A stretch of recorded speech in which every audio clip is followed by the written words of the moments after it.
A man takes the hunter qualification exam and shocks the world's top S-rank hunters. With just one punch, he destroys a level 50 monster. This scene leaves even the commander of Hunter Command unable to sit still. They must invite him to join, agreeing to all his conditions. But what they don't know is that the man was trapped in the abyss for a full 500 years. Every day, the only food he ate came from the beasts he hunted. As the beasts he hunted became stronger and stronger, his own power grew through endless combat. After 50 years in the abyss, he can easily eliminate low-level beasts. By 300 years, even high-level beasts in the abyss cannot withstand a single punch from him. At 400 years, he can no longer remember his family's faces. All that remains are endless battles and countless scars. At year 500, he finally becomes the strongest ruler of the abyss. No beast in the abyss dares to attack him anymore. Yet even as the strongest, he still cannot find a way back. He once had a happy family, but at some point he begins having the same dream every night. The dream shows a mist-covered floating island with dilapidated Western-style buildings standing as if no life had ever existed there. Yet in one of these ruins, I see a human figure. That person seems to have been waiting for my arrival. Come, child, I await you at the edge of the abyss. Every time I reach this point in the dream, I wake up. Though the dream has troubled me for a long time, I never mention it to anyone. Perhaps the stress from studying has been affecting my mental state. My father pats me on the head from behind. What's wrong with you? You've been spacing out these past few days. Hurry up and get ready for school. After washing up, I sit down to eat with my family. My dream is to join the self-defense force after graduation. When that time comes, I'll probably see my parents less and less. But I never imagined that on this day, a massive shadow would cover the entire world. This shadow comes from towers that appear out of nowhere. At that moment, I know nothing. But soon, the appearance of these towers will change human history forever. On the first day the towers appear, we receive a call from my older brother. He tells us not to worry, that he's perfectly safe. However, his voice on the phone sounds extremely weak. That day, our family loses contact with him. We know he may never come back. At first, the news tells us we'll be safe if we stay home. But as time passes, over 20 such towers appear around the world. Before long, even the news stops broadcasting entirely. No information from outside can reach us. The government then notifies us to pack our belongings and prepare to evacuate to safe zones. Before leaving, my mother writes a letter for my brother. If you can come back, please find us. After that, our family begins the journey of escape. Along the way, I witness many things with my own eyes. I see despair written across soldiers' faces. Their armored vehicles are covered with horrifying claw marks. Soon we arrive at a temporary shelter. Everyone here is eerily quiet. They look like people waiting for death to arrive, with no will to live in their eyes. An argument breaks out in the shelter. A grown man tries to steal bread from a child. Little kid, your stomach is small. Going hungry for a few days won't hurt you. You don't mind giving me this bread, right? The child cannot withstand his threats and prepares to hand over the bread. But at this moment, my father, who can never mind his own business, cannot stand watching this. You know what situation we're all in. Why would you do this? But the man doesn't take my father seriously at all. Mind your own business, old man. My father's expression darkens. Give the bread back to the child. Hearing this, the man laughs loudly and swings a punch at my father. But in the next second, my father takes him down with a single kick. My father then returns the bread to the boy, completely ignoring the man lying on the ground.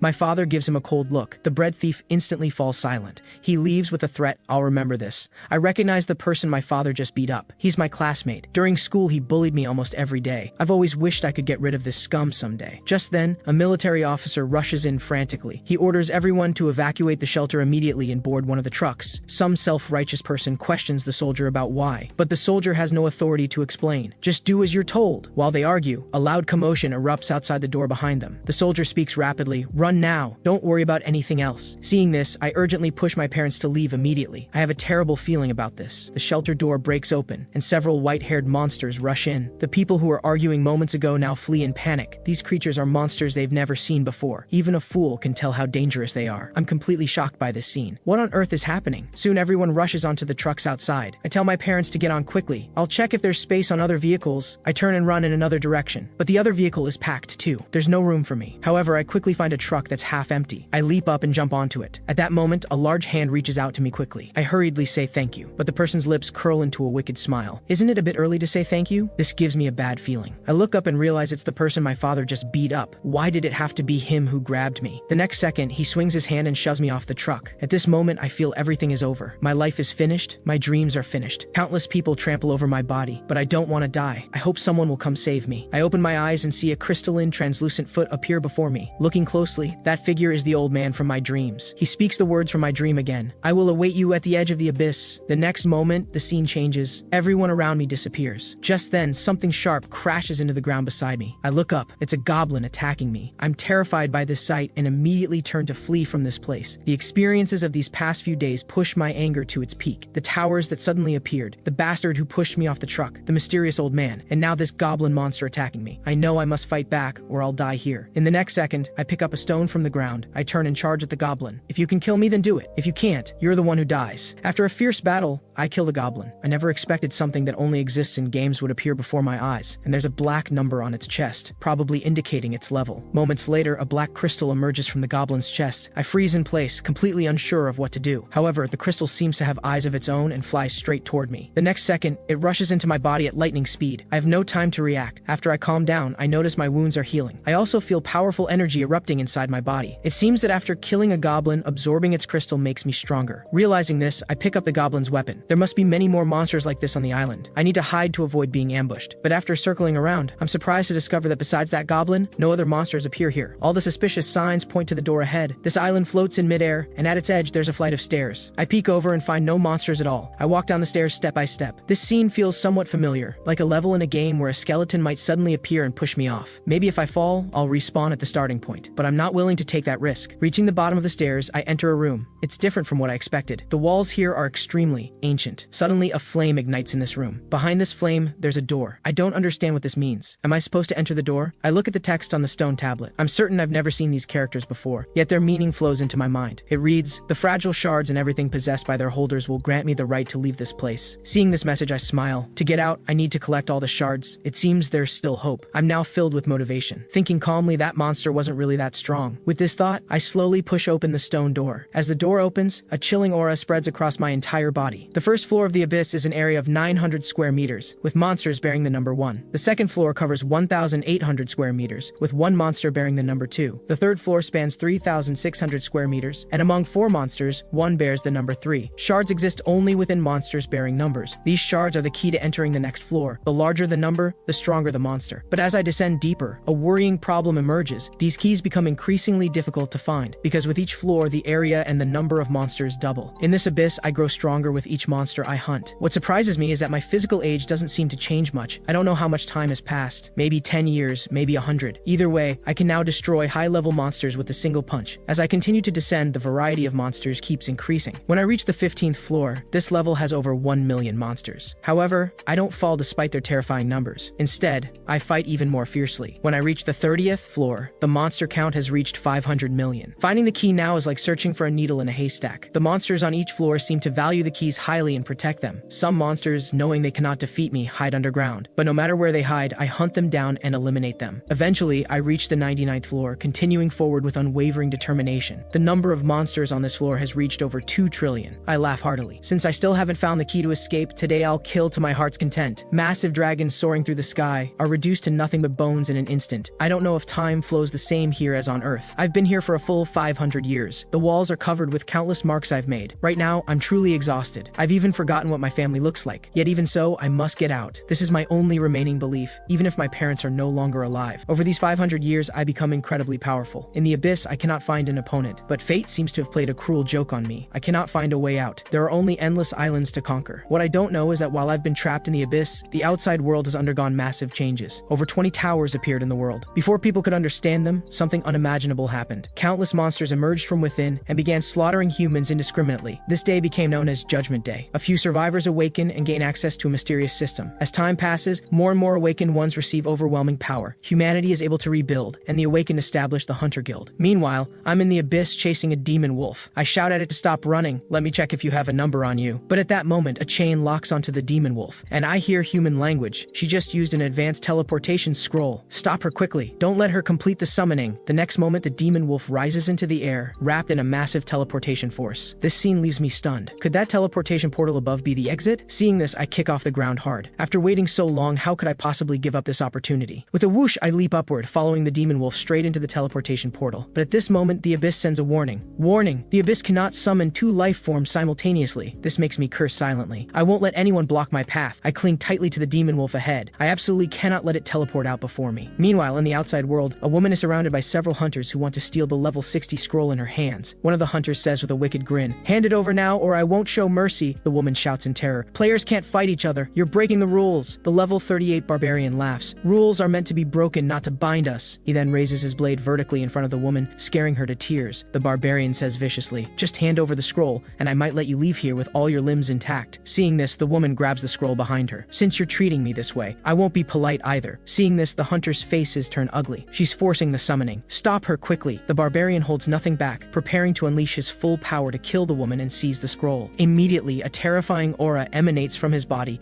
with lightning crackling around him. Just as his weapon is about to strike the woman's head, the woman quickly dodges his attack and forces the summoning. This makes the hunters feel afraid. If she successfully summons it, no one will be able to defeat this high-level monster. We're doomed. Then they see a bolt of lightning fly out from the scroll. The woman shouts, "Die, all of you! Even if I don't survive today, I'm taking you down with me." An extremely powerful vortex appears in the sky above.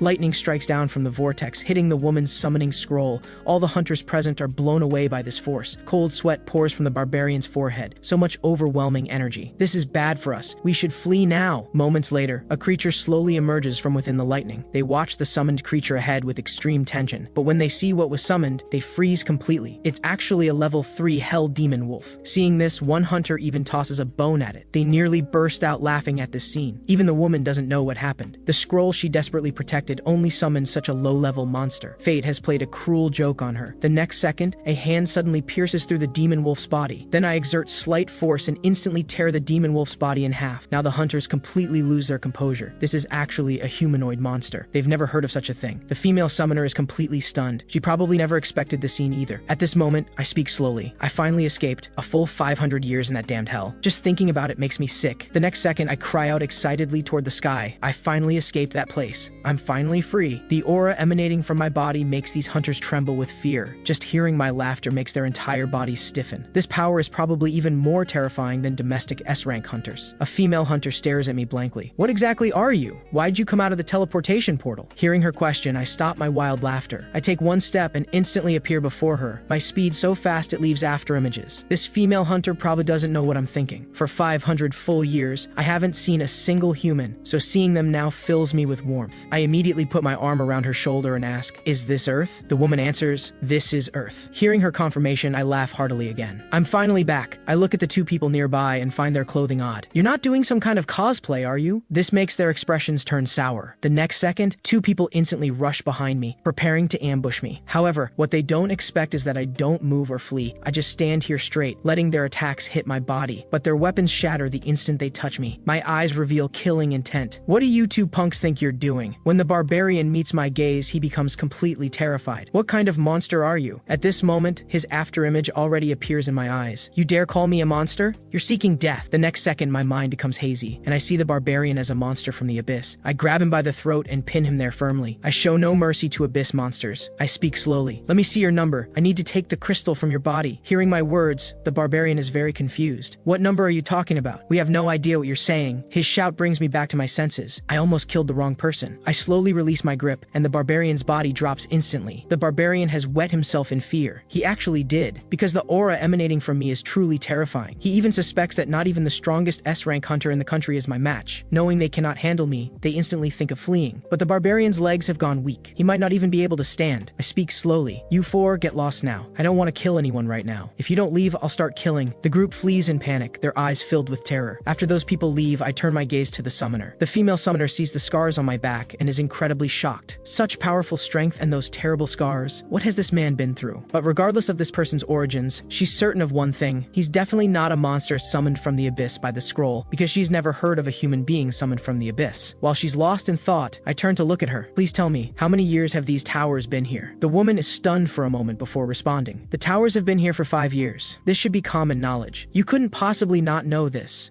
I'm somewhat skeptical of her words. After all, I spent 500 years in the abyss. If this is really Earth, what's with that scroll? And why are you dressed like this? So many questions puzzle me. Afraid of angering me, the woman quickly answers. "Since these towers appeared, a system appeared before humanity. Before long, 1/3 of all cities had fallen." She then shows me recorded footage from the system. The 5th city suffered 7 large-scale invasions. I escaped from there. Seeing the information, I'm greatly shocked. This is actually S-City, the place where I was born. This makes me very anxious. I immediately grab her arm and ask about S-City's current situation. The girl explains, S-City is now a wasteland. Most areas have been destroyed, but powerful individuals have been dispatched there for support. The monsters should be eliminated soon. Hearing the situation is so critical, I want to rush to S-City immediately. "Tell me which route to S-City is fastest." The woman raises her hand and points in a direction. At the same moment she points, my figure shoots out like phantom lightning, moving so fast she cannot see me clearly. This leaves the woman completely bewildered. This guy is definitely not a summoned beast, because summoned beasts cannot act independently. She must tell her sister about what happened today. A mysterious man actually emerged from a summoning portal. This is truly incredible. unstoppable. Meanwhile, on the other side, since the barbarian wet himself from fear, his two companions have to carry him. But just as they haven't gone far, a black aura suddenly appears ahead. This black aura blocks the path of the four people. One of the four people asks who has come, but when the figure turns around, it truly startles them. Today, they've really stumbled into a nest of powerful people. They've encountered yet another murderous expert. This person's aura is too terrifying. The black energy emanating from the cloak also makes them tremble. The power gap between both sides is too vast. They have no ability to fight. This terrifying aura truly makes the four people's hearts leap to their throats. Today, I'm feeling merciful, so I'm giving you 3 seconds to tell me where he is. Remember, you only have 3 seconds to answer. The barbarian is incredibly angry. Today, they've really stumbled into a nest of powerful people. One expert after another keeps appearing before them. Even he doesn't know what to do. Who would have known that the next second, the group instantly turns into a blood mist? This cloaked figure simply waves his hand and easily kills the 4 hunters. 3 seconds are up. You didn't cherish the opportunity. You can't blame me. Several notifications then appear. These deceased members were all elites from Tiger Roar Guild. Meanwhile, at Tiger Roar Guild headquarters, in an elegant office, a woman speaks slowly. Several of our master-level elites have lost their life signs. And that girl's scroll is also missing. Hearing this report from his subordinate, the person sitting there directly breaks the wine glass with his fingers. Though the man appears calm on the surface, the woman knows he's extremely angry. Those people you recommended couldn't even defeat a level 19 summoner, and their signals all disappeared simultaneously. How exactly do you do your job? However, what concerns him is that their signals all disappeared at the same time, which means all 4 were killed in a single strike. But in this world, who could possibly achieve this? This person before us is Li Kete, a storm priest, level 118. He immediately orders his subordinates to investigate this matter, to find out who is interfering. If the opponent isn't strong, eliminate them directly. He then walks to the window and looks down. Whoever dares to touch his people, he will kill them. But soon he experiences a strange illusion. A white-haired, long-haired man is flying in the sky. How is this possible? This makes the S-rank hunter reveal an unfriendly expression. This overwhelming scent of blood is too powerful. Who exactly is this? Must investigate immediately. Korea absolutely cannot have anyone beyond his control. However, he's somewhat surprised by the direction I'm flying. Isn't there a fallen zone over there? Why is this person going there? Even if seeking death, this isn't how one does it, because the scale of this invasion is completely different. There's no doubt a powerful force is controlling things from behind. That tower that has slept for 5 years has finally awakened. He then orders all search teams to retreat completely, leaving no one behind. They must escape that dangerous place quickly, or losses will definitely be severe. At this moment, I don't know that the direction I'm flying is dangerous. I only think about rushing to S-City quickly. After 10 minutes, I finally arrive at S-City. However, the scene here leaves me stunned. I slowly land on a rooftop and look at the scene below, which is almost unimaginable. So many beasts flying rampantly here, and S-City has long become ruins. It seems this place has already fallen. I was trapped in the abyss for 500 years, but only 5 years have passed in the outside world. This news makes me very happy, but this place also makes me very anxious, because it has become hell. I don't know if my parents are still alive. All those years in the abyss, all I wanted was to return to Earth and reunite with my family. I thought this could be achieved quickly, but I never expected 500 years would pass. That once weak person has become a ruler who dominates the abyss. In the abyss, no beast dares to attack me anymore. I'm the only one chasing and killing them. After experiencing over 200 years, I was almost in despair. After all, my parents surely wouldn't be alive after so long. Every day I could only eat monster innards to satisfy my hunger. I've long grown sick of those things. But whenever I think of my family, I swear to myself that whether my parents are alive or not, I must return. This is my obsession. Just then, a foolish bat monster rushes toward me. I prepare my attack stance. The next moment, the bat monster is directly blown away. This low-level monster probably died just from my aura alone, unable to withstand it. The good news is that 500 years equals 5 years on Earth. My father, mother, and brother might still be alive. I hope they can hold on until I arrive. Soon I arrive at my former neighborhood. The once lively scene is gone. Every building is shattered like debris after a major earthquake. However, there are no signs of monsters killing people here. It seems these monsters only target places with many people. Soon I arrive at my own front door. My heart pounds, and my eyes show great nervousness. After so many years, it's absolutely impossible to open the door calmly. With a crack, I accidentally break the door open, though this also has to do with the door being damaged. My figure slowly walks into the former room. Sunlight illuminates my body. After entering the door, that tall figure appears incredibly lonely and desolate. After entering, I look around and find no one here. Actually, I already knew no one would be here, but I came anyway, because this place is full of my happy memories. However, after entering the room, I still make some other discoveries. There's a note on the table. I pick up the note and sit down to read it carefully. It says, "Dear son, everyone says you died, but your mother and father absolutely believe you're not dead. We've organized your belongings and arranged them exactly like your old room. We firmly believe you will return. You must find us. We've even prepared clothes from size small to large for you. All your favorite styles." Reading this, tears streamed down my face. I never imagined they risked their lives to return here and write me a letter. Following my mother's instructions, I open my room's closet and indeed find several sets of clothes inside. Besides this, my mother also left me a map to shelter number 6, along with a photo of us. I don't know why my mother believed so firmly that I could return, but But this time, fortunately, she guessed right. I hold the photo album and weep bitterly. 500 years. At 200 years, I had already forgotten what my family looked like, but seeing this photo, I remember everything. The next second, I find a dagger at home. In the dagger's reflection, I see my own eyes. I don't know how powerful I am now. If I can suppress all the beasts in this world, can I end this apocalypse? Using the dagger I found at home, I cut off my long hair. I also change into new clothes. In just a few minutes, I look like a different person. Perhaps I can reclaim the lost time. It's only 5 years. I can still wait. The hair I cut off is like my past. I hope a new life awaits me to start over. At this moment, I've transformed from a disheveled person into a handsome young man. Aside from the scar on my face, I look quite handsome. My current goal is shelter number 6, where my parents went. I will proceed eastward, just as marked on the map, heading straight to shelter number 6. But the entire route has become ruins. Following the original path is definitely impossible.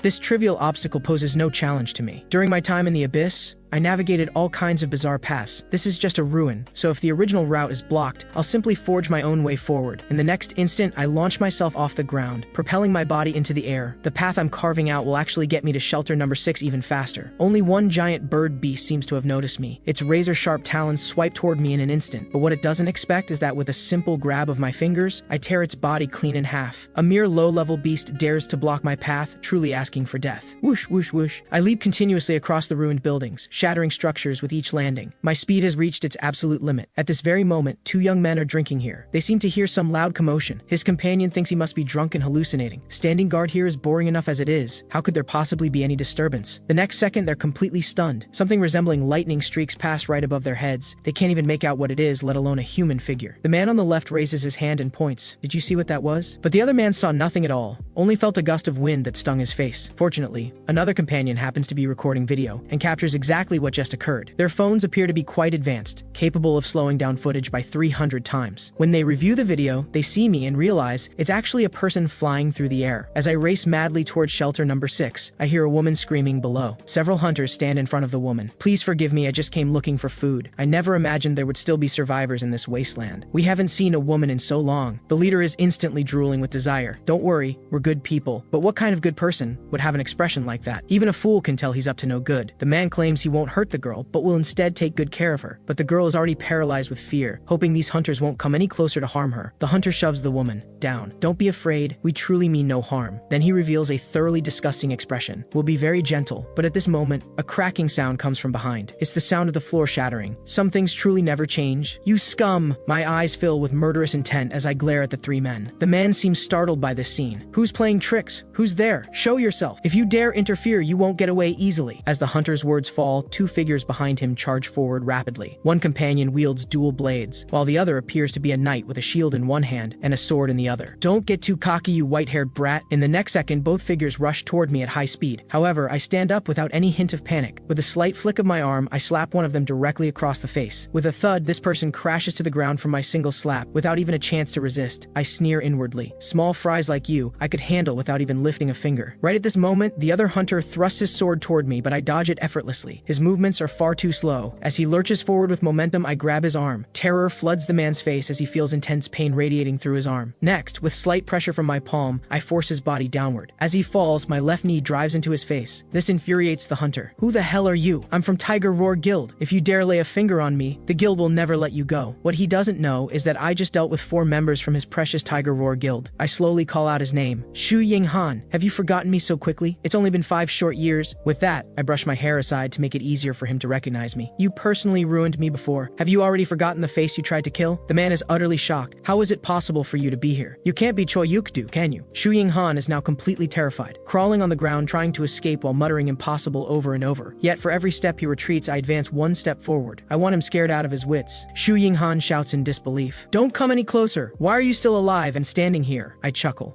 Are you saying I'm not allowed to be here? As I speak, I slowly extend my palm toward him. Then I seize Shu Ying Han by the throat. Like lifting a chicken, I hoist him up with ease. You haven't forgotten 5 years ago, have you? You pushed me off that truck. Because of your push, I spent hundreds of years in the abyss. Do you have any idea what those hundreds of years were like for me? Fear fills Shu Ying Han's eyes. With just a bit more pressure, he would die on the spot. My knuckles crack. I stayed in the abyss for so long, a place just like hell. Now it's his turn to visit hell for a while. This bastard deserves what's coming. He constantly extorted me when we were in school and nearly killed me last time, so I'm going to shred every bit of his dignity. With my current strength, I'm practically invincible. A demon seems to materialize materialize behind me, urging me to kill him, and this thought crosses my mind as well. But killing him might be letting him off too easy, wouldn't it? During our school days, everything he did to me was torture. That humiliation and helplessness I could never forget, even after all these years in the abyss. So today, I'm going to pay it all back with interest. What this guy did before left him with no way out. Every time he crushed my dignity into pieces and made me swallow it. In the next second, I release my grip and throw him to the ground. I don't plan to kill him now because I have a better way. As he gasps for fresh air, Zhu Yinghan pants heavily. He feels like he almost died just now. I rub my eyes. After spending so many years in the abyss, I feel like I'm becoming assimilated with those demonic creatures. But I absolutely cannot let that happen. But this scum in front of me not only bullied me but also tried to assault that woman just now. Who knows how many people he's victimized before. So I make a decision. I'll cripple him, leaving him able only to breathe through his mouth and do nothing else. Because wherever he exists, there will inevitably be victims. Zhu Yinghan, you tried to kill me once but failed. I won't kill you, but I can't just let you walk away either. Zhu Yinghan doesn't quite understand what I intend to do. For 2 years before, he bullied me every day at school. Those days were hellish. I remember he once beat up a kid over a piece of bread. I tell him we're about to settle the score. Now you just need to take 4 punches from me, and I'll let you go. After being released, the man seems to grasp at this lifeline, pleading with me. If you kill me with your current strength, the Hunter Guild will hunt you down too. I grab him by the collar and tell him not to worry about my safety. Those guild people can't do anything to me. Then, under his astonished gaze, I swing my first punch toward him. I don't use my full strength in this punch, but its power is still more than he can withstand. His body slams directly into the ground, his chest caving into the rubble beneath. Then comes the second punch. 2 consecutive attacks leave his 2 companions utterly stunned. With a splat, blood gushes from his body. The third punch lands viciously on his body once more. These punches are the interest for bullying me at school. By now, he can barely hold on, but I tell him to stand up. I'm not done yet, as long as you can withstand. One final attack, I'll let you go and won't trouble you anymore. Zhu Yinghan tells me to just kill him.